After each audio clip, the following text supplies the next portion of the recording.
भारत की जो शिक्षा प्रणाली वर्तमान में चल रही है प्राइवेटाइजेशन शिक्षा को करने का, कि जितने भी सरकारी स्कूल्स और प्राइमरी स्कूल्स हैं उन सबको जो शिक्षा का जो स्तर है इस तरीके से गिर रहा है कि वहाँ के जो टीचर्स हैं वो पढ़ा नहीं पा रहे हैं, उनको उन पे अन्य काम नहीं कराए जाने का जो दबाव है।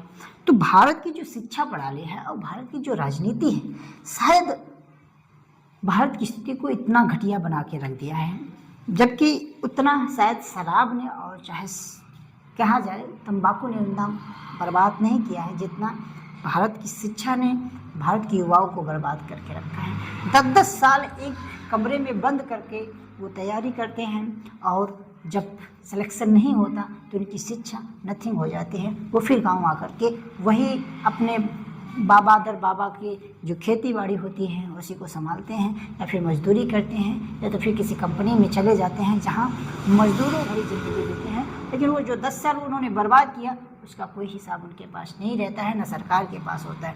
अगर डॉक्टर इंजीनियर किसी को बनाना है तो सीधा उनका ट्रेनिंग कराइए और उनको पढ़ाइए। जो वास्तव में इंटरेस्टेड रहेंगे वो 5 साल तक ट्रेनिंग में अगर टिके रहेंगे तो वो डॉक्टर बन जाएंगे और इंजीनियर बन जाएंगे। अगर नहीं टिके रहते हैं तो वो डॉक्टर इंजीनियर नहीं बन पाएंगे। लेकिन भारत में ऐसा नहीं है। भारत में सीधा सिंपल सी बात है कि आप कंपटीशन फाइट कीजिए, आप कंपटीशन फाइट कीजिए। कंपटीशन फाइट करके जो ज़्यादा है, जो कंपटीशन के फाइट में जो क्वेश्चन बनाए जाते हैं वो इतने मतलब अलग तरीके से बनाए जाते हैं कि एक एवरेज बच्चा जो वास्तव में डॉक्टर तो बन सकता है, इंजीनियर बन सकता है, बट उसका जो ब्रेन है वो उस तरीके से उस चीज़ों को रट नहीं पाता है और इसलिए वो कभी ज़िंदगी में डॉक्टर नहीं बन पाता है, ना इंजीनियर बन पाता है, ना कोई अधिकारी बन पाता है, ना कोई वो। लेकिन ये ऐसा होता क्यों? बस पैसा, क्योंकि सरकार को पैसा चाहिए और सरकार के साथ साथ जो सिस्टम में काम करने वाले लोग हैं उनको पैसा चाहिए। तो भारत की जो शिक्षा है वो बहुत ही अन्य देशों की अपेक्षाएं बहुत ही घटिया होती जा रही है।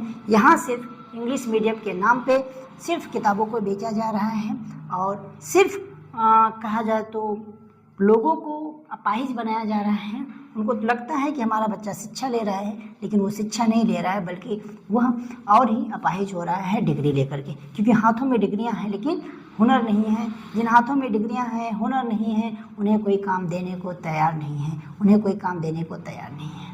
अगर वीडियो अच्छा लगा हो तो आप लाइक कीजिएगा और शेयर कीजिएगा। शिक्षा को और भी बेहतर बनाया जाए इसके लिए आप सपोर्ट कीजिए।